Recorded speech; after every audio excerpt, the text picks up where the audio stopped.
क्या कभी सोचा है कि इंडिया का इंटरनेशनल टेलीफोनिक कंट्री कोड +91 ही क्यों है? +1 या +8 या फिर कुछ और क्यों नहीं है? चलो 3D एनिमेशन से समझते हैं। ये बिल्डिंग जो आप देख रहे हैं इंटरनेशनल टेलीकम्युनिकेशन यूनियन यानी ITU है, जो कि स्विट्जरलैंड में है। इस डिपार्टमेंट ने ही दुनिया के सभी देशों को उनके कंट्री कोड दिए हैं। ITU ने सभी देशों को टोटल 9 डिफरेंट जोन में बांटा और इंडिया का नंबर 9 जोन में आया। और 9 जोन के अंदर भी, जिसमें टोटल 40 कंट्रीज है, उन कंट्रीज को भी अलग अलग कोड मिले हैं।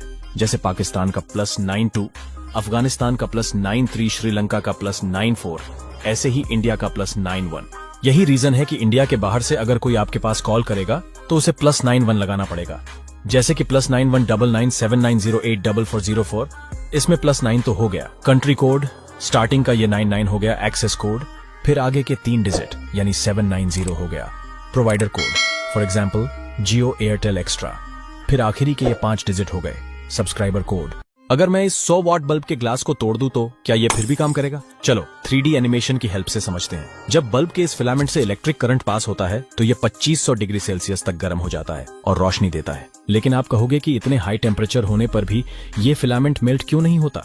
यही रीजन है कि टंगस्टन का उपयोग आमतौर पर फिलामेंट के रूप में किया जाता है। इसका मेल्टिंग पॉइंट लगभग 3422 डिग्री सेल्सियस होता है, जो कि टाइटेनियम से 2 गुना होता है। लेकिन जैसे ही इस फिलामेंट को खुली हवा में छोड़ दिया जाए तो यह ऑक्सीजन के कांटेक्ट में आ जाएगा और इतने हाई टेम्परेचर की वजह से 1 से 2 सेकंड्स में यह बर्न हो जाएगा। ऐसा इसलिए क्योंकि किसी भी चीज को जलाने के लिए ऑक्सीजन का प्रेजेंट होना बहुत जरूरी है। इसलिए इसको एक ग्लास से कवर कर दिया जाता है, जिसमें आर्गन गैस फिल कर देते हैं, जो कि कलरलेस होती है और इसके अंदर बिल्कुल भी ऑक्सीजन नहीं होता। और इसीलिए ऑक्सीजन की सप्लाई न होने से 2500 डिग्री तक गर्म होने पर भी यह फिलामेंट रोशनी देता रहता है। लेकिन जैसे ही इस ग्लास को तोड़ दिया जाएगा तो ये फिलामेंट जल जाएगा और बल्ब फ्यूज हो जाएगा। सब्सक्राइब। एक छोटी सी चिंगारी या स्पार्किंग से आखिर ये कुकिंग गैस ब्लास्ट कैसे हो जाता है? जबकि घरों में यूज होने वाला ये LPG cylinder high carbon steel से बना होने की वजह से लोहे से भी मजबूत होता है। ये इतनी सी जगह सिर्फ 1 सेंटीमीटर एरिया में 25 किलोग्राम तक का प्रेशर झेलता है। लेकिन इतने मजबूत सिलेंडर में आखिर ब्लास्ट कैसे पॉसिबल है? इस सिलेंडर में हाईली फ्लैमेबल LPG गैस जैसे प्रोपेन, ब्यूटेन और प्रोपाइलिन लिक्विड फॉर्म में भरी होती है। इनका प्रेशर 5 से 7 किलोग्राम स्क्वायर सेंटीमीटर रहता है। कई बार सिलेंडर के वाल्व या रेगुलेटर फॉल्टी होने की वजह से सिलेंडर से गैस लीक होने लगती है और ये गैस हाई प्रेशर के साथ बाहर निकलती है।